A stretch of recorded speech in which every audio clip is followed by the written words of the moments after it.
afternoon, everybody, and welcome to the last in our first series of webinars. Thank you for joining both myself and Alastair on this beautiful sunny afternoon. At the end of July, I was going to say the last sort of 19-20 weeks seem to have flown by. I don't quite know how, but they have, even though it wasn't I wouldn't like to revisit, put it that way. But I'm pleased to say that the team have come together. I'm so thankful to all my specialists who have been involved in all of the webinars that we've done. Alastair, I need to thank you personally as well for being our question and quiz master and all sorts of things over this time. But I think you probably learned a bit too and enjoyed it. It's been fascinating, and I think from my perspective, actually being able to talk to so many people about so many different things has been fascinating. I think the subjects we've covered have been diverse, but I think they've been interesting, and the feedback we've had from everyone that's actually been involved with them and everyone that's watched them has been great as well. And it's really nice to hear such positive feedback, and it's been not the best kind of time for anyone, I don't think, and hopefully our little ray of sunshine on a Tuesday afternoon has been good entertainment for people, and I hope people have enjoyed it. So thank you to everyone for watching. I was going to say, hopefully you're following us on the likes of YouTube, so please subscribe to our YouTube channel. We obviously do a lot on LinkedIn. All our social media goes on there, all our articles.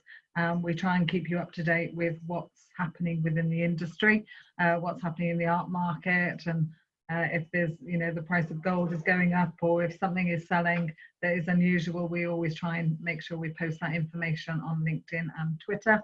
So do follow us on there if you don't. I was going to say, we also have done some changes to our website. We've done some updates, so please go and have a look. We've sort of extended what we value into a bit more detail. All our articles are on there, so you can download them, and videos as well. I will be sending out a link possibly tomorrow, maybe early next week, on all the webinars that we've done in our series, so that you don't miss any of them. They're easy to watch in the background while you're working or listening to, so please do have a look. But in the meantime, Alastair, let's have a look. What have you been doing during lockdown? How are you coping?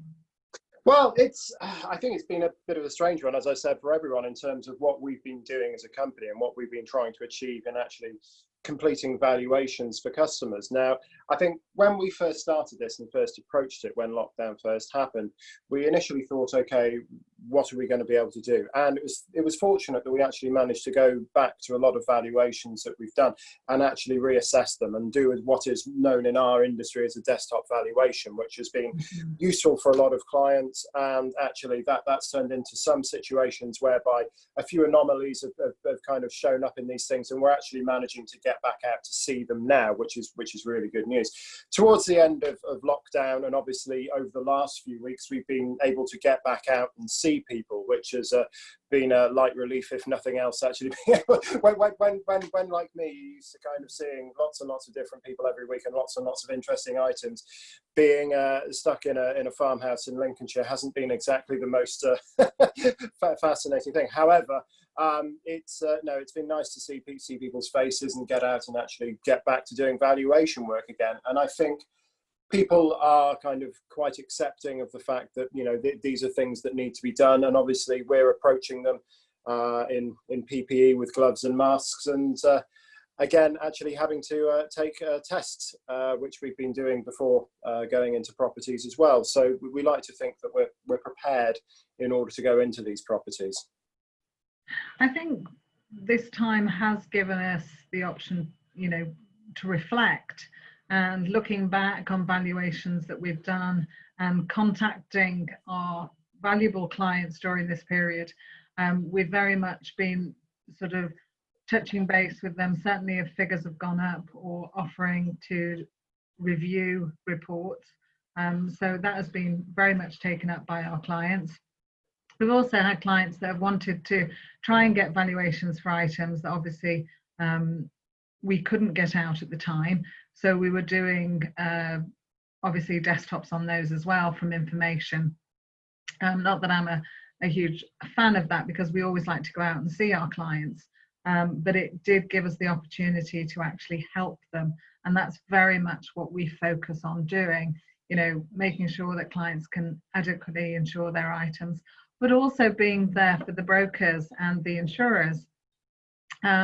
Most of our, you know, in business comes from third parties, so they're always so valuable in that instance. And again, with our divorce lawyers and our probate lawyers, you know, that's where our business comes from. So we've managed to do some training.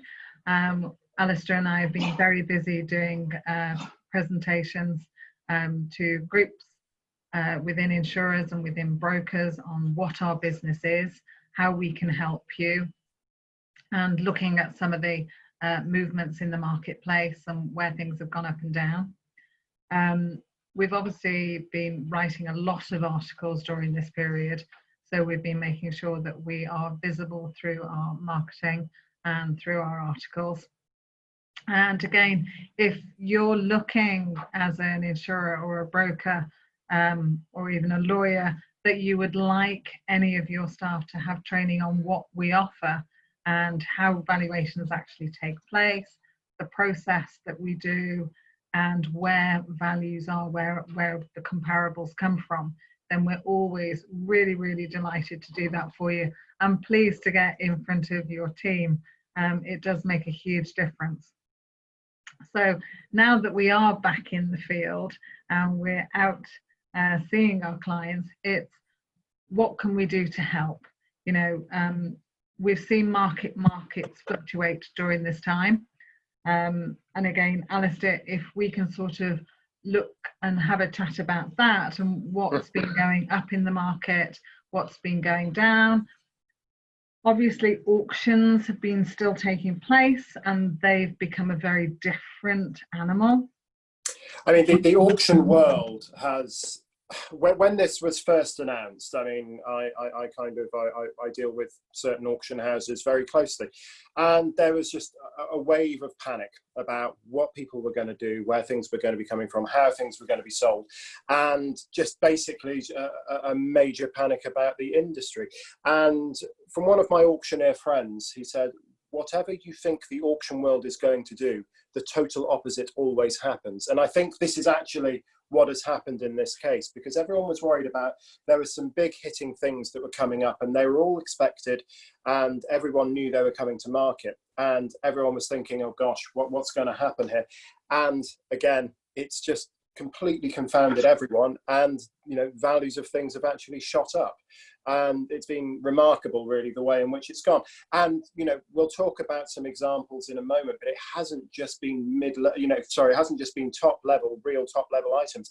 It's been high level and mid level as well, and some even, you know, good quality regional auction houses are posting sale results that have been ridiculous. And obviously you can't, the way in which things worked even during lockdown, the way in which you're allowed to view and allowed to bid, you know, it's strange from my perspective as an auctioneer that there are people that are doing auctions at the moment to 500 people, but there's nobody in front of them because everyone's at home behind a computer screen.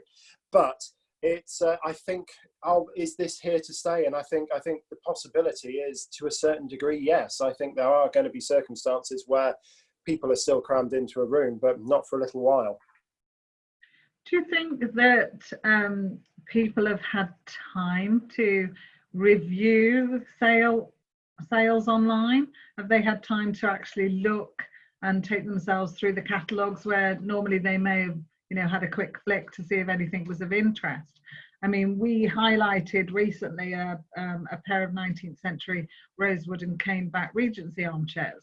And they sold at a provincial auction house, and you know, the pre-sale estimate was 400 to 600, and they made £7,000.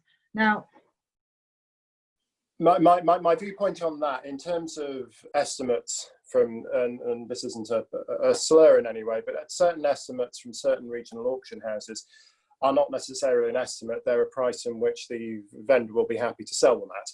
And when they make that kind of figure, then, you know, it's a fantastic result. And somebody obviously saw the quality there. I think to be able to look online and to be able to look at these things, if I was spending that amount on a pair of chairs, I probably would go and have a look, but I know a lot of people wouldn't. Now, in terms of artwork, I don't know how the art market is working in terms of who is going to see, because we don't know who's buying, which is another reason why actually this is proving to be quite good for a lot of art buyers, because it's so secretive now, in that you can go and bid, everything's on the phone, you don't need to show your face in the room, and you know, it works very, very well. But again, are people going to view, or are they doing it completely on catalogue images and everything else? I think there's a distinct possibility that people are. I mean, if we look at the sale from the other night, which I suppose everyone's talking about at the moment with the Rembrandt Richter, and it was phenomenal. I mean, did you watch the sale? I didn't, but I did read the aftermath and the various reports. I mean, there were 150,000 people that had registered and were watching that sale. Now, obviously, that's from around the world, but that is huge. I mean, you'd never get that amount of people in a sale room. I don't know. I've been to a few farm sales in my time that are probably touching most of that. But it was absolutely phenomenal. And I mean, when you look at, I mean, it was great theatre, and I think, you know, a lot of people have said the way in which Sotheby's Christie's have actually kind of really got on top of this during lockdown, and they've almost changed the way I think a lot of people are looking at it now. I mean, the thing I like about it is there's still a man on a rostrum, and he's basically, you know, instead of, I quite like the fact that he's looking at 8 different screens instead of looking at 80 different people in a room, and I like that, and I like the theatre of an auction, and I think a good auctioneer can still add value to a sale, and can still add value to an item. A good auctioneer is worth his weight in gold in order to get that very last bid out of somebody, and that's what they should do. So that's why I think potentially there is still a future in auctioneers as opposed to just being online. I think looking at the images and looking at the, you know, the write-ups and how dramatic even the images look of the auctioneer with the screen, with the, you know, very much sort of, you know, using each screen to bid all around the world. You know, that's fascinating, and it is theatre, and it very much is encapsulating you and encouraging you to bid more. I mean, I loved in my career nothing more than telephone bidding, because you were spending other people's money, which was just wonderful. You know, you would always try and encourage them, or you'd tell them what was happening in the room, because they're not there, they weren't part of that. But very much sort of saying, well, you know, you're bidding against, you know, so-and-so. Now, you may not mention names, or it may be actually that it's a dealer that you're working with, and he actually wants to know who he's bidding against, because that again adds to what you're going to pay. You know, have they missed something because they haven't seen it, they've only actually seen it in an image? You know, is there more to it than what they know?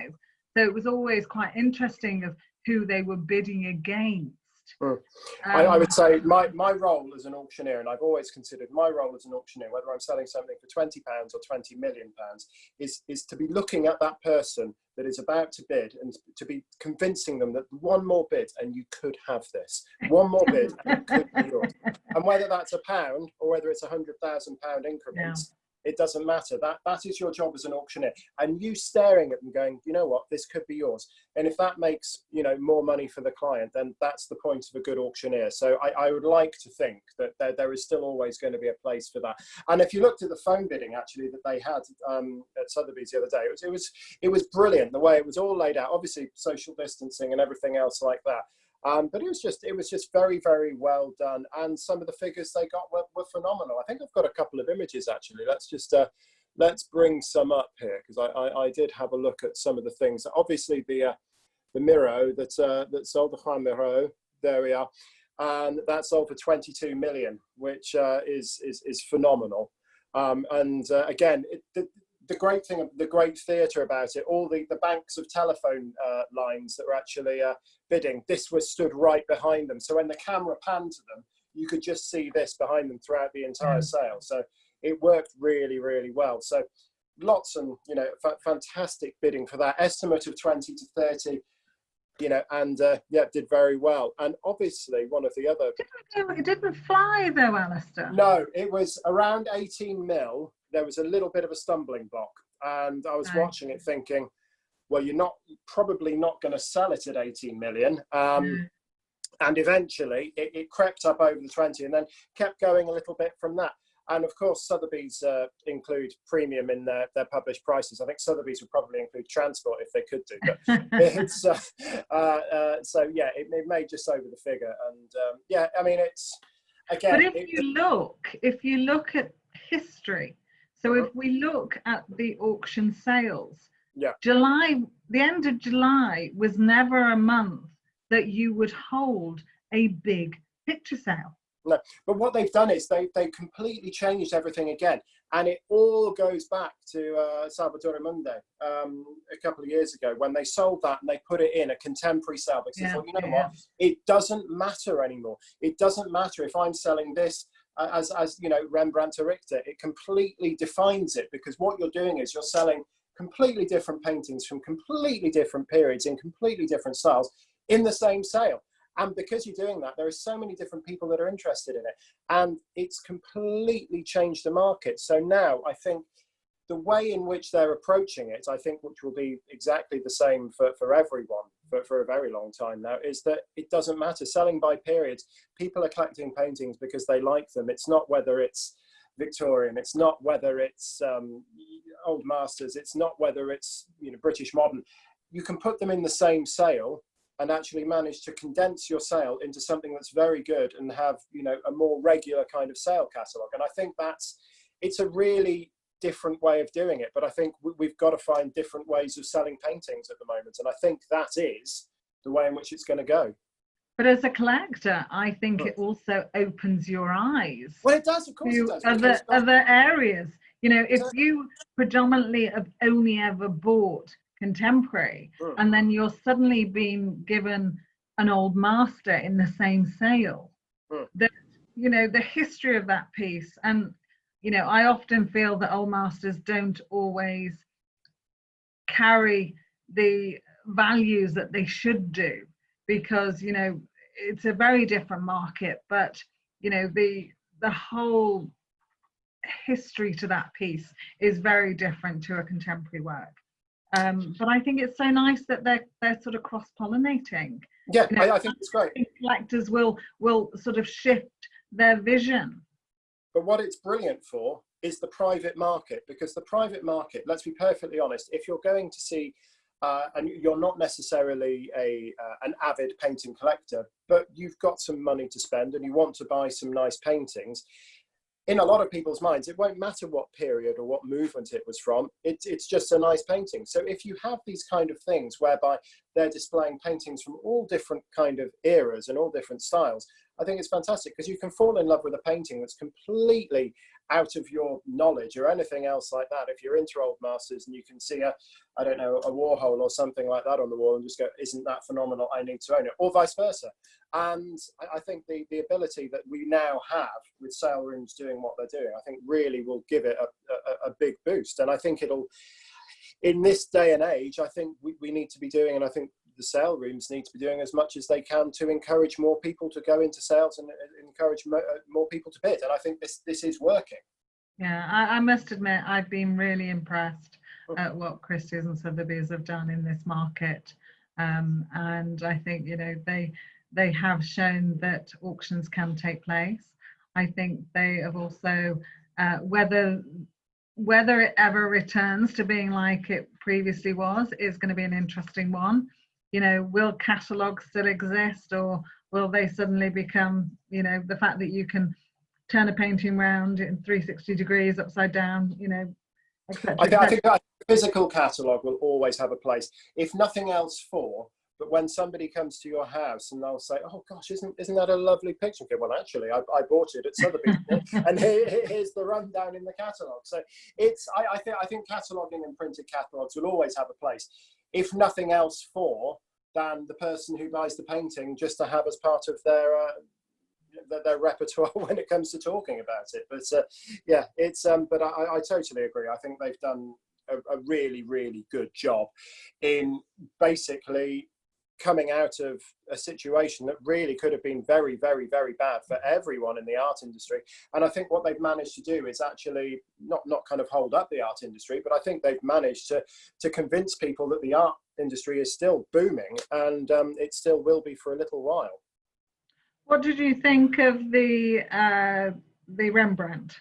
Rembrandt, I've actually got a photo of him here.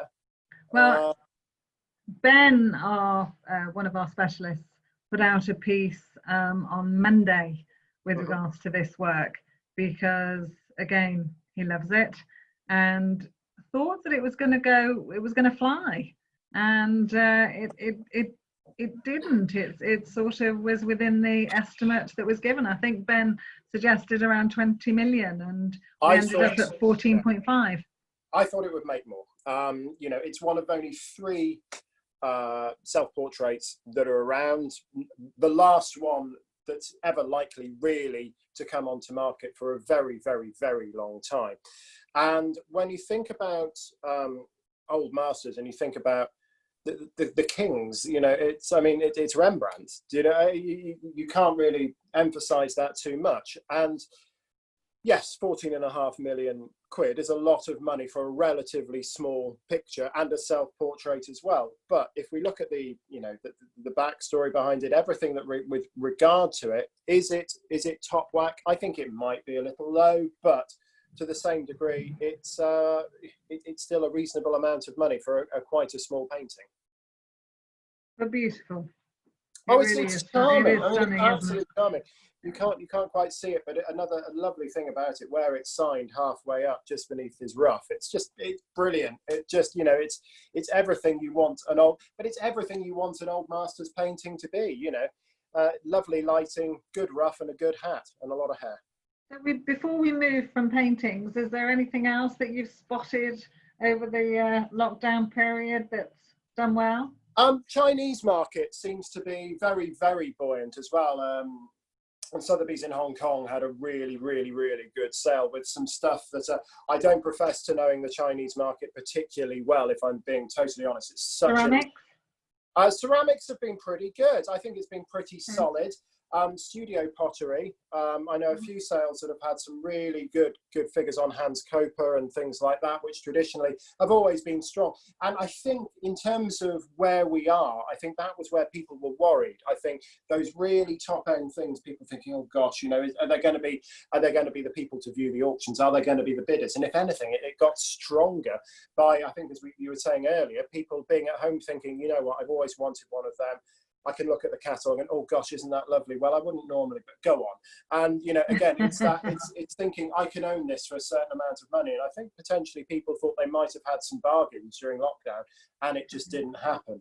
But in terms of other things as well, I think the whole mid-range has been fairly strong as well. You look at, you know, just very, very normal stuff that goes through auctions and very normal art. And, it's still really, really promising. So yeah, it's a lot better. We're in a lot better position than I thought we would be, put it that way.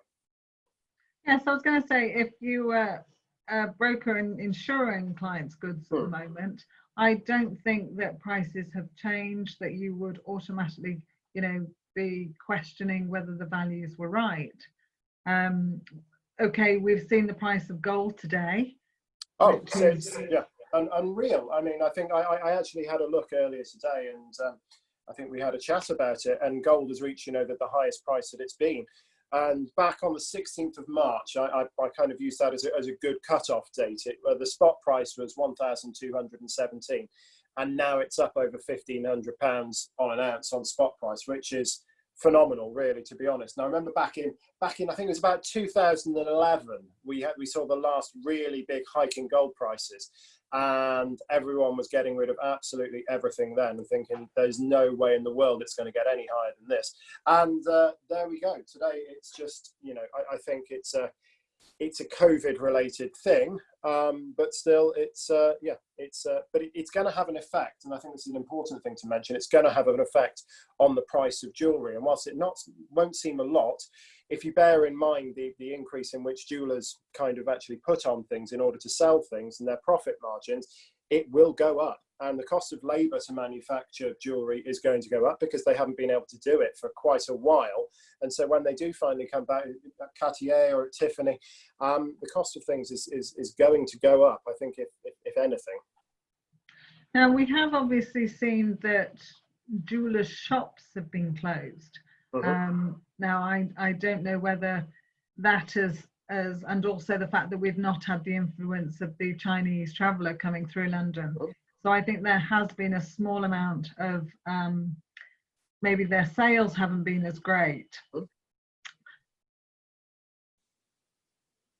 They're still producing. Their sales may be down currently, but I think that will always bounce back. But it won't really affect the actual price that somebody's being asked to pay.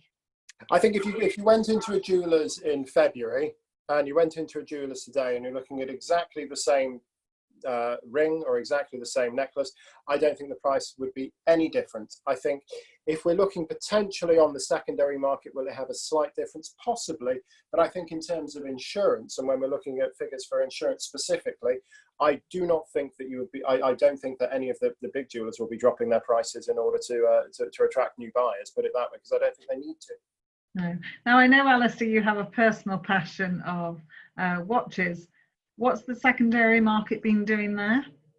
Okay, well, at the start of lockdown, I had a bit of a panic, and there were some things going on the secondary market with Rolex especially, and I was quite kind of intrigued with the fact that there were people touting around that Rolex had, kind of secondary Rolex prices had dropped 40%, and everyone was absolutely panicking, and we're selling things on the secondary market relatively cheaply.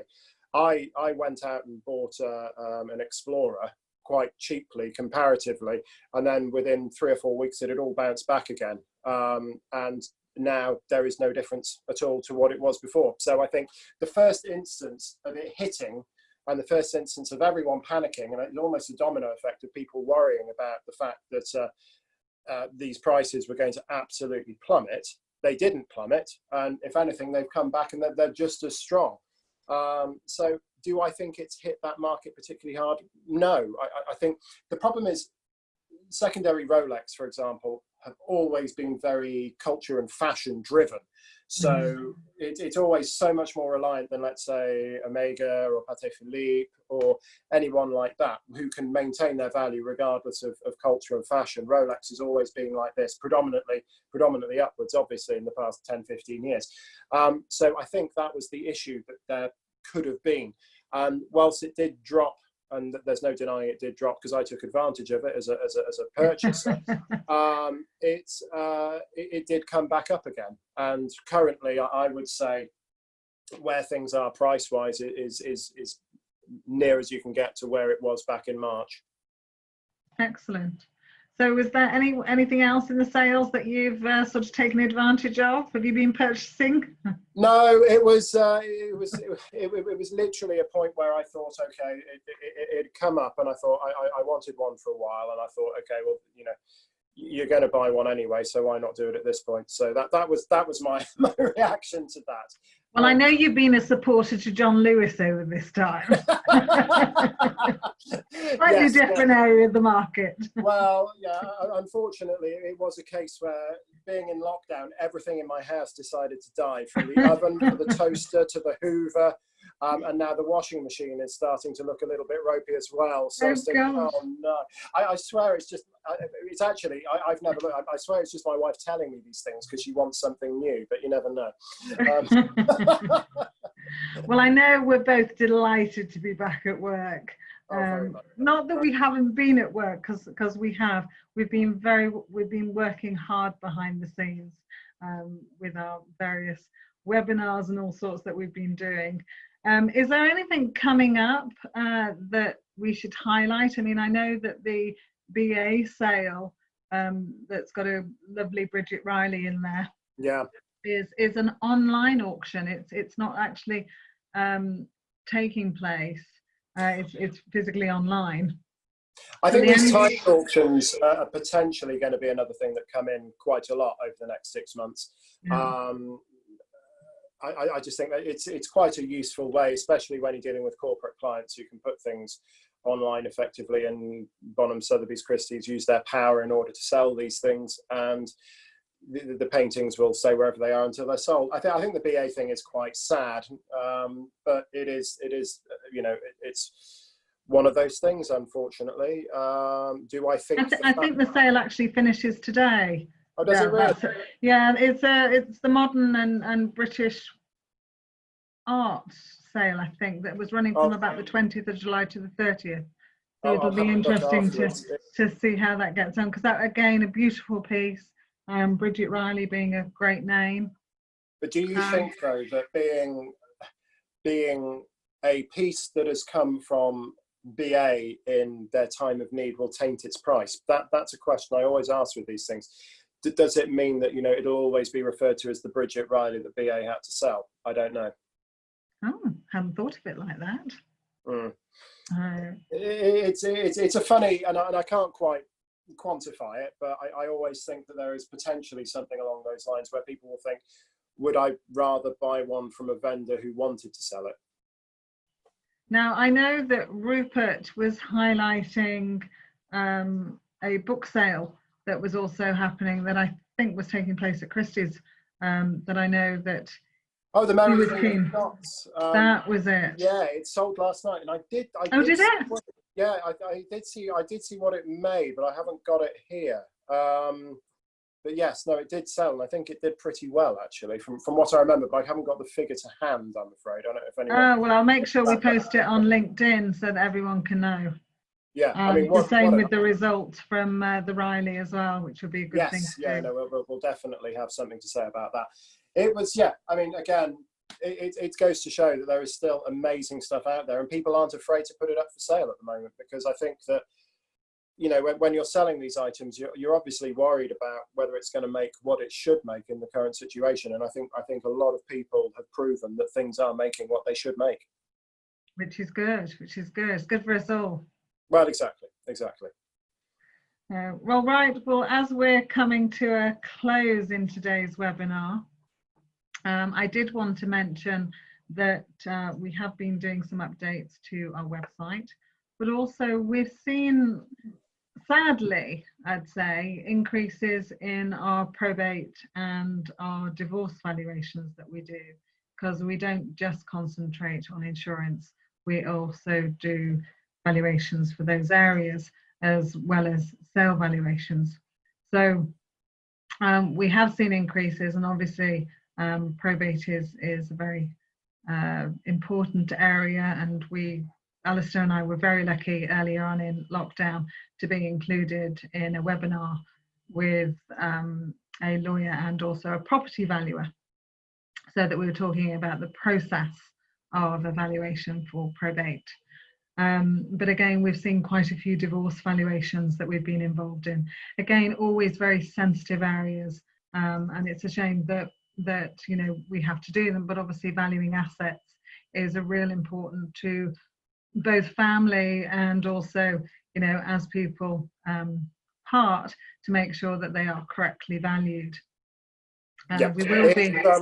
It's a really sensitive subject, and I think I would advise everyone to actually go onto our YouTube page and watch the webinar that we specifically did with a fantastic divorce lawyer and probate lawyer and property auctioneer, because it really does give you a really good insight into the whole process. And from our side of it, the process is, you know, it's not particularly similar to the way in which we'd approach an insurance valuation, obviously.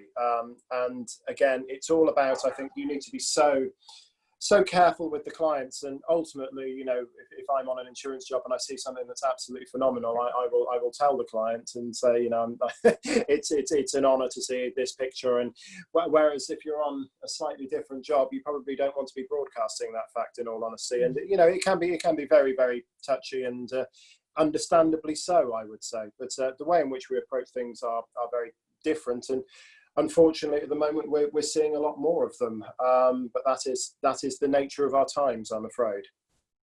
I was going to say, we always hope that we're sensitive to clients' needs and musts and requirements. And I know that the team that we send out is always very aware of what they're going out to, and who we're dealing with, because it's really important, and we know that families are having a tough time. I think if anyone has actually watched these webinars over the past 20 weeks, you'd have seen everyone pretty much that we actually send out to these jobs, and as I'm sure you can probably tell, the way in which they deal with people is phenomenal, and very, very good people, and very nice people to work with, and very nice people with clients. I think that's one of the most utmost things you can say about them. I was going to say, we do have one or two camera shy ones. Well, yes, but no, we've had a really good time doing the webinars. We've really enjoyed it, which is why we're going to continue them after the summer break. Obviously, we're just breaking for the webinars. We're still doing valuations. Our team is still out there working, very much so, sort of catching up on things that we should have done over the last couple of months. But well, I think it'll be nice to take a little bit of a break from them and actually work out it is what you as a viewer want as well. So honestly, if you really do have any ideas about some people that you'd like to see us talk to, or some areas that you'd like to have covered, please do get in touch with either myself or Rachel, and I'm sure we can accommodate you in some way. Well, I know that you certainly enjoyed the wardrobe one, which was great fun. And you had the enjoyment of Rupert Mars last week. Oh, Rupert was lovely, and I'm sure you probably heard me say after it. He lovely chap, and we had a good chat after the webinar for about half an hour, talking about various things that couldn't be repeated on camera. But yeah, lovely chap. I know my favourite one was with Colin doing the whiskey. Yes, the whiskey, which yes. was, I was sort of thrown into the deep end, but it was great fun. I think I remember. Well, I remember recording it actually, and I was in a hotel somewhere, some far-flung corner of the world, and I remember after it, kind of talking about all these whiskies and actually having to locate the minibar after I'd finished it. It was one of those. Good. Oh, well, Alastair, thank you so much for all your support. Pleasure. I know that your audience has enjoyed it, from, as you said, the lovely feedback that we get, and we really do appreciate the feedback. And again, if there's anything that you would like us to cover, a lot of our articles do actually come from the fact that we've been asked a question. So we will always follow it up with an article. So please do ask if you'd like us to do any training with your teams. And again, we're here to do that, and we really enjoy it too. We make it good fun, and we do a little bit of a quiz. So it really do go away with some knowledge, which hopefully we give to you. But no, thank you again, and we'll see you soon. Enjoy your summer holiday if you're going off, and we'll catch up at the beginning of September. See you soon, everyone. Goodbye. Thanks, Alastair. Bye. Thanks, everybody.